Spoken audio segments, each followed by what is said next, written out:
At 10 a.m. on June 26th, the autopsy of Michael Jackson begins.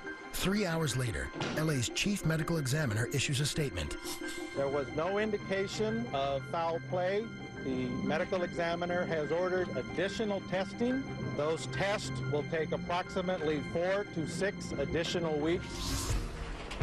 With all signs pointing to a prescription drug overdose, the focus remains on Michael's private physician, Dr. Conrad Murray, who is still missing. The reason why they were unable to find Dr. Murray is plain and simple. Murray was already contacting lawyers to represent him and to plan his strategy.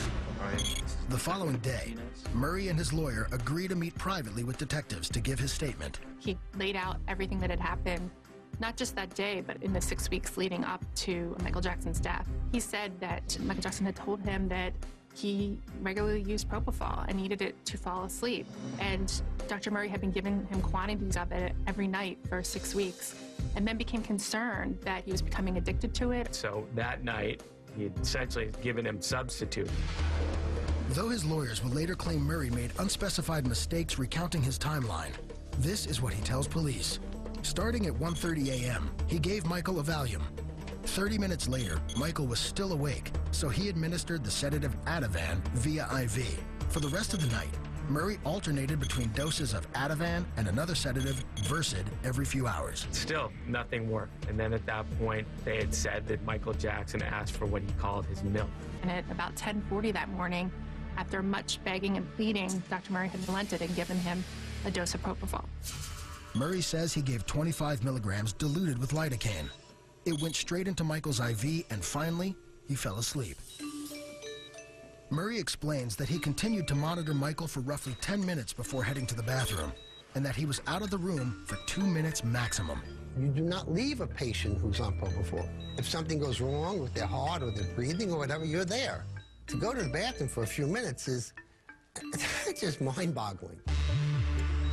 But evidence suggests the doctor was out of the room far longer than 2 minutes. Murray's cell phone log, which detectives later obtain, shows that from 11:18 a.m. to 12:05 p.m., Murray was on the phone with 3 separate callers, totaling 47 minutes. Investigators are wondering, why is he on the phone 3 different times? We believe that he called his office in Houston, he had a girlfriend in Santa Monica, or his office in Las Vegas. Murray says that once he returned to the room, he found Michael not breathing. That exact time is still unknown. He then immediately started CPR and administered 2 milligrams of the anti-overdose medicine Annexate. Annexate counteracts specific drugs by blocking the brain receptors they affect, allowing those receptors to return to their usual state. When successful, sedation is reversed and the brain resumes a normal level of activity and consciousness. Unfortunately, the drug didn't work on Michael. Murray's lawyers said that only after doing 25 to 30 minutes of CPR did the doctor run to get assistance. Somebody call security! Call security! Once staff members arrived, 911 was finally called. He's not breathing. Other than the time that the paramedics came, who knows what was going on in that bedroom. There's some things here that don't add up. His argument was that nothing was given to Michael that would have killed him. He didn't do anything wrong. Coming up, investigators nail down the cause of death. And later, police dig up some dirt on Dr. Murray. Next, on Famous Crime Scene.